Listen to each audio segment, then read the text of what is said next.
pada pembentukan sesebuah negara yang berdaulat. Melalui konsep ini, tidak terdapat institusi yang mengatasi ketertinggian perlembagaan persekutuan. Perlembagaan Malaysia mengandungi 15 bahagian, 183 perkara dan 13 jadual yang telah dibentuk berasaskan dua dokumen undang-undang terdahulu yang berasaskan Perjanjian Persekutuan Tanah Melayu 1948 dan Perlembagaan Kemerdekaan 1957. Konsep perlembagaan persekutuan menyentuh bidang kuasa eksekutif, legislatif, kehakiman, kedudukan agama Islam, kewarganegaraan, bahasa kebangsaan, kedudukan istimewa orang Melayu, Bumi Putra Sabah dan Sarawak, dan lain-lain. Konsep perlembagaan pindaan terhadap perlembagaan persekutuan boleh dilakukan melalui 1.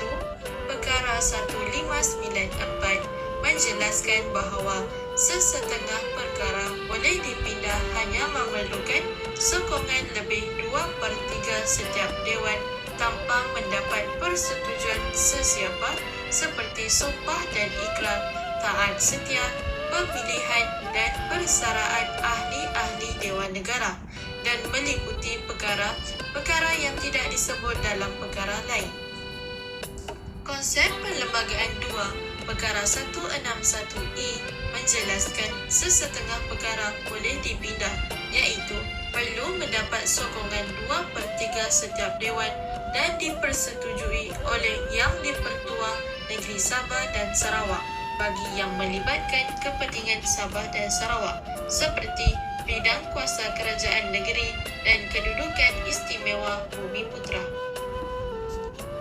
Konsep perlembagaan 3, perkara 1595 menjelaskan bahawa perlu mendapat sokongan 2/3 setiap dewan dan perkenan Majlis Raja-Raja yang melibatkan perkara-perkara seperti kedaulatan Raja-Raja, kedudukan istimewa orang Melayu, Bumi Putra Sabah dan Sarawak, bahasa kebangsaan dan agama persekutuan. Konsep perlembagaan persekutuan juga mengguna pakai konsep ketertinggian perlembagaan. Melalui konsep ini, tidak terdapat institusi yang mengatasi ketertinggian perlembagaan persekutuan. Terdapat beberapa faktor yang membangkitkan penentangan masyarakat Melayu terhadap Malayan Union. Antaranya ialah kuasa Raja-Raja Melayu. Kuasa Raja-Raja Melayu dilenyapkan dalam pentadbiran negeri dan hanya berkuasa dalam hal ehwal agama Islam, adat istiadat Melayu dan memertai Majlis Penasihat Melayu. Seterusnya, pemberian hak kerakyatan melalui jus soli. Syarat kerakyatan yang longgar membolehkan kaum lain juga mendapat hak yang sama seperti orang Melayu. Hal ini menyebabkan timbul perasaan benci orang Melayu terhadap kaum bukan Melayu. Selain itu ialah cara McMichael mendapatkan tanda tangan Sultan. McMichael menggunakan ugutan dan paksaan untuk mendapatkan tanda tangan Sultan. Beliau mengugut akan melucutkan jawatan Sultan kerana bersubahat dengan Jepun. Seterusnya, orang Melayu juga mengadakan beberapa tunjuk perasaan bagi tujuan menentang Malayan Union. Orang Melayu menentang Malayan Union adalah kerana takut kedaulatan Raja-Raja Melayu dan hak keistimewaan orang Melayu akan lenyap.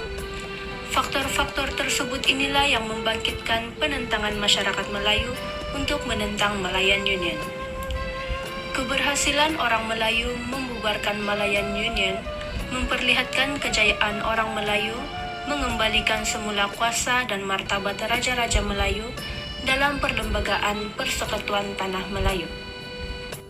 Fungsi perlembagaan adalah untuk menjamin keutuhan dan kedaulatan negara, menjamin kestabilan negara, mengelakkan penyalahgunaan kuasa, mengekalkan keamanan dalam negara dan memberikan jaminan terhadap hak asasi dan kebebasan rakyat serta keadilan sosial untuk semua kaum di negara ini.